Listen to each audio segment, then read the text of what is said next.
Salut, c'est Marie de Just French It, and this week we're going to talk about habits. Because I'm sure you want to be a good language learner, right? I mean, if you are learning French or any other language, your goal is probably to be efficient, at least efficient, right? Well, what does it mean to be a good language learner? How can you become a good language learner? Well, to me, being a good language learner is all about habits and reflexes. It's all about what you do. Because who you are, how you are, doesn't really matter. As long as you are interested in learning French or learning Spanish or learning Russian, you got everything you need. The rest is all habits. The good news is that habits can be learned, can be developed, and can be adopted. So, which are those habits that you should work on? Well, I think that the number one habit to become a good language learner is persistent. Because there's no learning if you are not consistent. I repeat, there's no learning if you are not consistent. I mean, have you ever started something, you got really almost obsessed about it, and you worked for hours on end on it, and then a month later you just completely have stopped it? What do you really remember from it? Not much, right? Well, it's even more true when it comes to language learning, because to remember such a mass of information when you're learning a language, there's a lot to remember, right? Words, expressions, grammar, tenses, cultural things. Well, to remember all of that, you kind of need to be persistent. What does it mean? What does it look like to be persistent?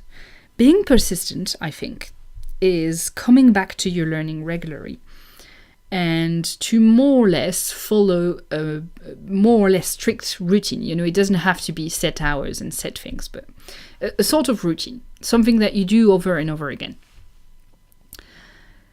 But be careful, because you could also be persistent in your bad routine. So make sure to actually set a routine that is doable on the long term, efficient and fun. And when I'm talking about routine, it sounds like something super strict, but it really doesn't have to be, okay? Also, persistent has two things. First, it allows you to learn.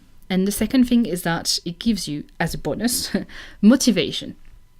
Yeah, because true motivation and true passion for something comes with action. You know, motivation is not the stuff you get really excited about at the beginning. It's what you get over the long term. The more persistent you are, the better your chances of being a successful language learner that is motivated on the long run. Habit number 2, opportunism. This one's kind of not really talked about enough, I think, within language learning circles, and even within people who are learning stuff. Opportunism is important, because if you want to master something, it's crucial, because if you are not taking the opportunities that you have to speak, to read, or to listen to the language that you are learning, then you'll always be scared, you'll never do it, you'll never really go for it, right? To be super concrete, tell me if that rings a bell. You have been learning French for a while, but each time that you hear French being spoken, you do everything not to mention you speak French. For example, there's a family on the bus, they are speaking French. Ooh, I'm going to listen, but I'll never tell them that I do speak French. Okay, that can actually be funny, not to know that that you can understand what people are saying. But that's not the thing here. And if you are a total beginner, that might sound a bit odd, because you are actually jumping off at the opportunity to say a few words. And then you might have something like, but my French is not very good yet. But please keep the habit of going towards the opportunities, And, going towards the opportunities as well, but also you should seek the opportunities yourself as well. Because if you do not do so, then, why are you learning a language? Why are you learning a language if you're not creating situations where you can actually speak that language? Because opportunities don't always come your way. I mean, there won't always be a family of French tourists in your morning bus. Habit number 3, optimism. Do you tell yourself, even unconsciously, even not really thinking about it that way, but do you tell yourself that you'll never speak French to some extent? Do you actually have trouble picturing yourself being fluent? Well, I have bad news for you, because if you answered yes to any of those two questions, you probably are not the most optimist. Let's do that again. If you answered yes to any of those questions, you probably are not the most optimistic person in the world, am I right? You don't need to be the most optimistic person in the world, but a little optimism comes a long way when it comes to any form of learning, but especially in language learning. Think about it for a second. It's kind of common sense. Take two different learners. The first one starts off his learning journey thinking that, maybe I should give it a try, but that kind of looks complicated. Well, I'll see anyway. If I only speak a few words, then I'll be happy, and I know I'll never be fluent in French, but I can try, right? And then you have the second learner, and she heard that it might be complicated to learn French, but she says, okay, it's okay, because I know myself, I trust myself, and I know that if I research it well enough, and there are people who actually do speak French fluently, then I know that it is possible. And I'm sure it is possible, and I'm sure that I will speak French. Well, the two learners, even if they have the same capacities, the same access to any materials, then they will get two different outcomes, because the first one, or pessimistic, who was saying things like, okay, maybe I will learn French even if I don't really believe in it. Well, the first one, the pessimist, is actually looking for clues to confirm his feeling, in a way. It's like at the first barrier, at the first obstacle, it's going to be hard for him to go over it. When the second one is just much more likely to succeed in any form of anything that she's doing. But in this particular example, if she wants to learn French, then she will. Habit number 4, drive. We were speaking of motivation, and here's another habit that you should develop. Drive. Drive doesn't come like that. It's not something you magically have or not. Drive is something different from motivation as well. Drive is what you feed your motivation. It's what gives you motivation over the long term. Concretely, drive is your goal. It's the reason why you are learning French and why you keep showing up. Drive is what motivates you to keep going. Because when you have a clear reason, a strong reason, then you have a lot of drive. You really want to do it, right? Now you can work on your drive, and that's why I think of it as a habit. Because you can work on your drive by picturing your goal very clearly, by reminding yourself why you are putting in so much work to learn, etc.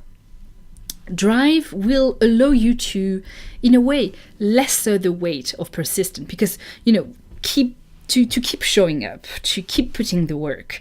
After a while, it's going to become empty. Why am I doing that in the end? I don't have, especially if you don't have results at the beginning. If you need to find another technique, you say things like that, right?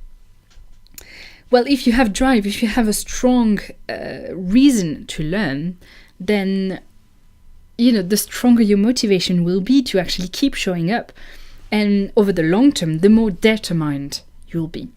With drive, everything becomes much easier to follow, because it's easier to just put in so many hours if you know why you are doing it, right? Final habit number 5, and I treat it as a habit as well. It might not be a habit for everyone, and it is curiosity. You have already some sort of a curiosity because you are listening to this podcast, but a curious language learner will ask questions, will try to know more about culture. She will find out more and more about the language she's learning and what can make the difference between a normal language learner and a really good one. She will ask all those questions. And yes, I treat curiosity as a habit because you can always ask more questions. You can always work on becoming more curious.